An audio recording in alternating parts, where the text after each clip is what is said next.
Haru Nefer, Namaste, Assalamu Alaikum, Atepu. This is Kasank Ma Keparu here with another broadcast for you. And today I want to talk about a really interesting subject, which is how to communicate to another person's spirit. Now, if you've watched my previous broadcast, I talked about several concepts. Keep in mind that a lot of information is being kept from the general public about the nature of who we are. And part of that is that we are consciousness, and within us is the indwelling intelligence, as the Kemetic people call them, or we personified that in iconography as Oser, the indwelling intelligence, because God placed his consciousness within the vehicle, which is your Geb aspect, your physical body, so that God can experience the fourth dimensional plane. I talked about things how the fourth dimensional plane, or what we perceive to be reality, is energetic, meaning that if you ask a question, it can respond in kind through symbols, images, clouds, all type of things. But you must learn how to read those symbols, and that's a right brain feature. And I also spoke about how the ruling elite, the oligarchy, does not want us to start getting into right brain science, because if you really understand the concept of higher learning and these universities, these prestigious universities like Yale, Harvard, they're really nothing but kind of like idiot studies. And let me just qualify that. When you feed somebody information and you have them regurgitate the information and test them based on how well they can parrot the information, you're not creating thinkers. You're creating robots. You're creating people who are just repeating what they have been told, and therefore they have secondhand knowledge.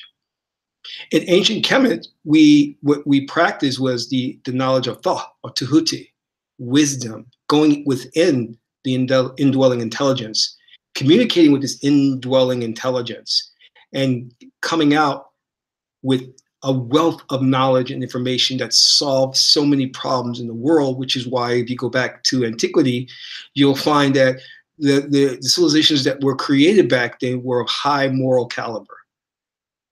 They weren't this crazy thing we have today filled with these people who are ruling the world who are nothing more than psychopaths. They're very sick individuals involved in pedophilia. They are raping the earth Gaia of natural resources. They control the weather. They're creating earthquakes. These individuals are just twisted in their mindset. But hey, this is the pre-life agreement that you and I and all of us have made to be here, because the Supreme Being wants to experience this. He wants to experience, he or she wants to experience coming up against a aspect of himself or herself known as the Illuminati, known as the Cabal. What would that experience be like, coming up against yourself and having that aspect be the antagonist? That's a theme. That's an overall theme, because as an individual, you can have a destiny, and a nation can have a destiny, and a race of people can have a destiny, a theme to explore. So right now, let's talk about this indwelling intelligence of Oser. And in the Egyptian Metdu Neter, the hieroglyphics, he is symbolized in the state of a mummy, because Anubis mummified him when he died. And you know, the ancient Kemetic people were masters at mummifications. They mummified animals like crazy. In fact, the mummification process was not done just by the ancient Egyptians. We can find mummies, you know, in South America, you know, in Asia. So if we look, we can see that this high science was practiced by many different cultures.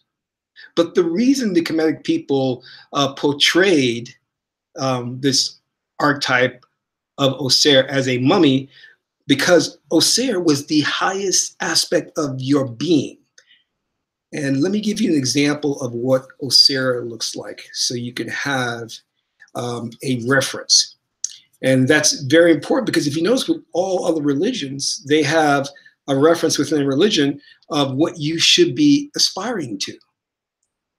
Without that reference, it would be very difficult for you to imagine yourself acting in the correct behavior.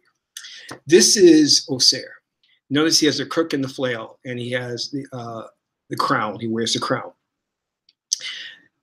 So he is known to be a mummy, a mummified, because that is a grand metaphor or a symbol for not being able or not being emotionally moved by things of the world, because Oser is beyond emotional influence, meaning that you can't sway him. You can't make him angry.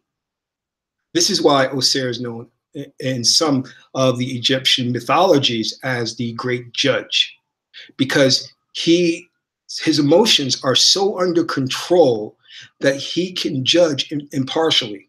He has no favoritism. So his eyesight, his wisdom is clear. Now, within all of us is that Oser aspect, but we're kept from contact and getting directly in contact with it by the other aspect that we have, which is the animal spirit, the animal nature, and our ancestors call that Sahu. And unfortunately, the world at this point is dominated by Sahu people. And this is why you note that our ancestors portrayed these deities, with half human, half animal parts. And this was to communicate the idea that there is not only certain principles, for example, of the hawk that you can embody, but there are also certain animal aspects that you must learn to keep under control. And in fact, in the great story of Asar or Set, and when Heru battled Set, there's an aspect of Heru which is Heru Set, and that's one being.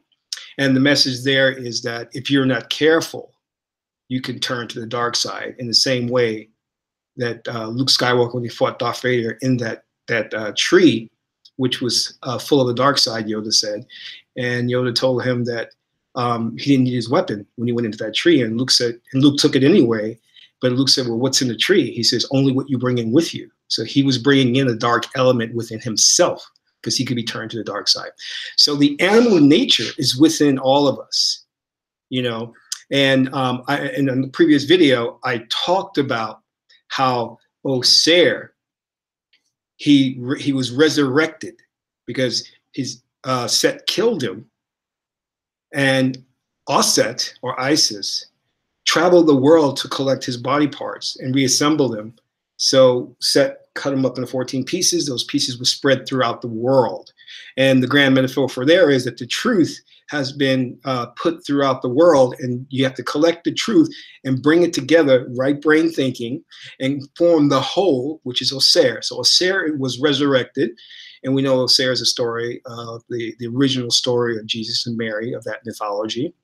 Yes, it's a myth. So within you is Oser waiting to be resurrected. But to do that, we have to first control the Sahu aspect of ourselves, the animal spirit. Because if we don't control the animal spirit, it will always dictate our actions based on gravitating toward pleasure and running away from things of fear. And sometimes the things that you fear are maybe the best things for you. If you need surgery and you're afraid of surgery, but you need it, this is where the indwelling intelligence has to come forth. When you pass on and go to the judgment scene and you make your pre-life agreement, that will be your higher self doing that, not the Sahu. Sahu will not make a pre-life agreement. Sahu will be like, what? You want me to explore the theme of poverty? Hell no. But the Oser within you will say, I will explore this theme of poverty because I want Neter, God, to experience this, because God wants to experience every perspective. Now, let's take this further. I spoke about a previous video I did where I broke down the mind from the left brain, the right brain, and we got into the mammalian brain, the arc complex. Well, if you see how some of the deities have the qualities of reptiles, most notably Sebek, and you'll see Sebek here, and Sebek is always our friend. Sebek stands for belief, facts, because if your beliefs are in line with truth, Ma'at, Sebek will open the way for you, okay? Now, when we look at that, we have to understand that we have the oldest part of our brain is the R complex, the reptilian complex. And this is responsible for fight or flight. And as you go higher into the brain, you have other aspects of the brain that wrap around and are on top of that, such as the mammalian brain. This is like deals with our emotions and memory and things of that nature. And then we get to neocortex. The goal that we have in life is to resurrect our SAR, or to operate based on our neocortex. Because if we can do that, then we're operating at a high level, a very high level. So you won't be walking down the street and step on somebody's shoes and they're ready to fight you. Because everybody now will have the embodiment and the spirit of God within them, dictating and controlling their actions. And that is when the earth will suddenly transform. Now, when you meet people in your day-to-day activities, you need to understand that there are many different modes of communication, especially with other people who are really avatars that you created to have this fourth dimensional experience. You created all of these people, these billions of people on this planet, so that you could interact with them and have the experience.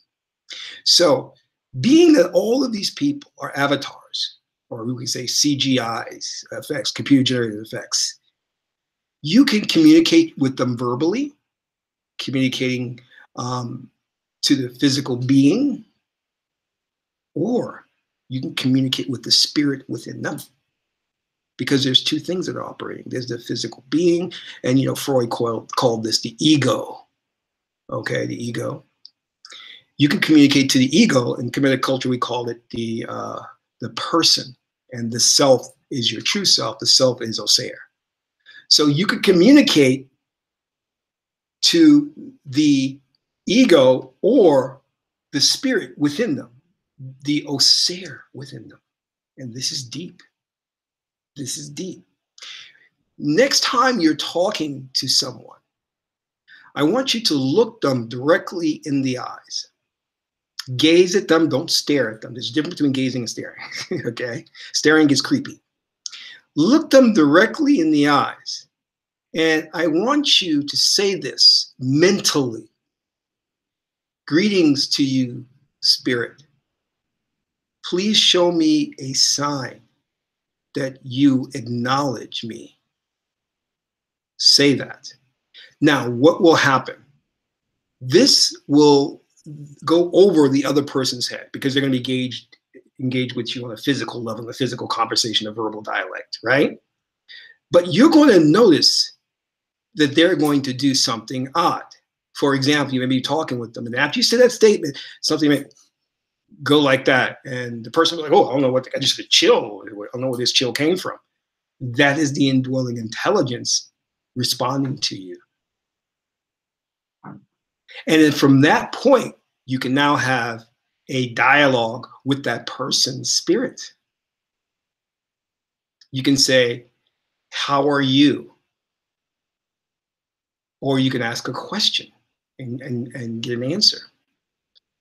Or you can open yourself up to receive information, meaning stilling your thoughts. Don't think of anything. Just keep gazing into the eyes and see if that spirit sends you some thought vibrations, because some thoughts are coming to you, will come to you, and you'll pick up and perceive those things. I guarantee it if you're doing this right. This will allow you to realize that we are not physical beings. We are consciousness. We are the spirit within. We have no beginning and we will have no end. Our true state of existence is eternity. We cannot be harmed in our true form. We don't grow old in our true form. We don't go through sorrow in our true form. We don't experience loss in our true form. Because Neter, God, the aspect of Neter God is ma'at, abundance. There is no lacking. But the ruling elite operates out of fear because they think that if they don't grab the gold, the coal, the oil, all these things, that they'll lose out. So, but they don't understand that if they tap into their spirit, then everything that they need is within them. Because God created the abundance that we all can experience by going within. So I want you to start communicating with another person's spirit. I do this, and when, for example, I'm with my mate, and I say, you know, I don't. She knows it's happening, and we communicate. But the person does not. The person ideally should not know it's happening, and it's a perfect thing to do if you find yourself in a relationship and you're having difficulties, relationship issues. So then what I prescribe is to start meditating. We know that not everything has to be done by the Cartesian logic, a one-to-one relationship. You can meditate, see your mate doing the proper behavior and watch them change. Or you can just sit there while you're talking to your mate and communicate to your mate's spirit and say, can we work this out? Show me a sign. And then your mate's spirit may do something like that, you know, and that's the acknowledgement that yes.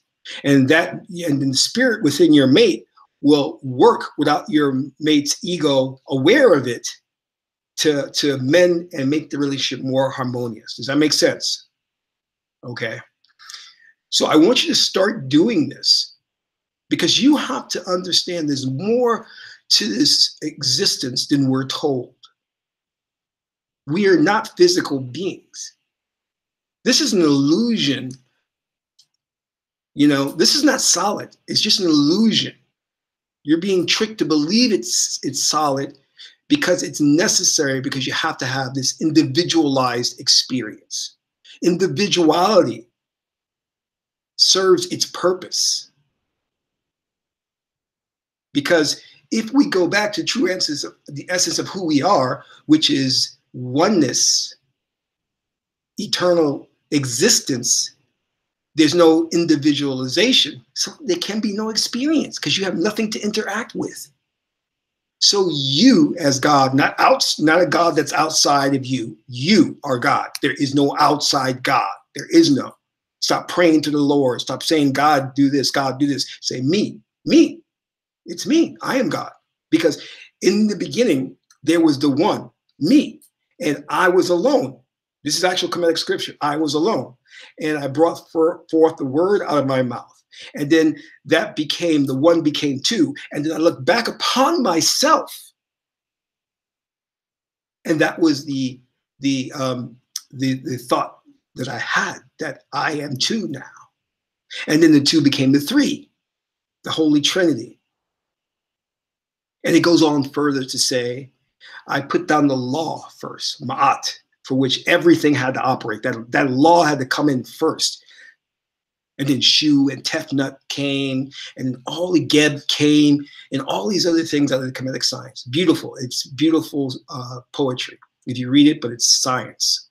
See, we didn't separate science from poetry or art. We didn't do that. That's a left brain thing. This is why the major universities teach garbage, you know, because they have to suppress. They have to suppress true wisdom and true knowledge. So it is up to us who practice the occult wisdom, the occult knowledge, to keep a tradition alive and say the key to accelerated thinking, learning, the key to elevating our spirit is the right brain. Left brain is ruling in today's world, and it has caused so much problems. You know what it has caused? It labels, it defines, it separates. It is the progenitor of racism. Now that left brain has its place and it does a good job, but when you're polarizing that left brain thinking, you destroy the world. You start going for oil, and then you hoard the oil, and you create these Saudi princes who go on the search for women and spend it on a luxury yacht and planes. Wow, you have people in third world nations starving because they don't want to share the wealth. And yet they're claiming the Saudi princes or whatever, princesses. they claim they're Muslims. They're holy men.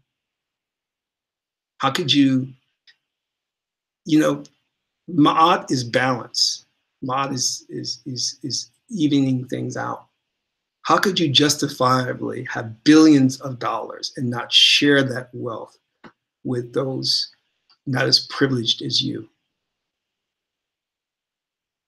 So this concludes my broadcast. I want to thank you for tuning in. If you liked it, hit the like button, share it with your family and friends. And if you're looking to do your spiritual reading, which you should be doing your reading because you need to know like what's coming up in 2018 for you. If you have a prospective mate that you may be thinking about, then we can do a reading if that relationship will work. Or if you're in a relationship and things aren't working out well, let's go to the Oracle and find out what needs to be done to mend that relationship. So, and I've pretty much given you the readings at a very discounted price. Because if you go to any other diviners out there, they'll charge you at least a minimum of $80 for a reading. And that may be just one reading where I'll give you multiple readings. So click the link below to sign up for a reading. So until my next broadcast, this is Gasak Ma Keperu and Amen Ra.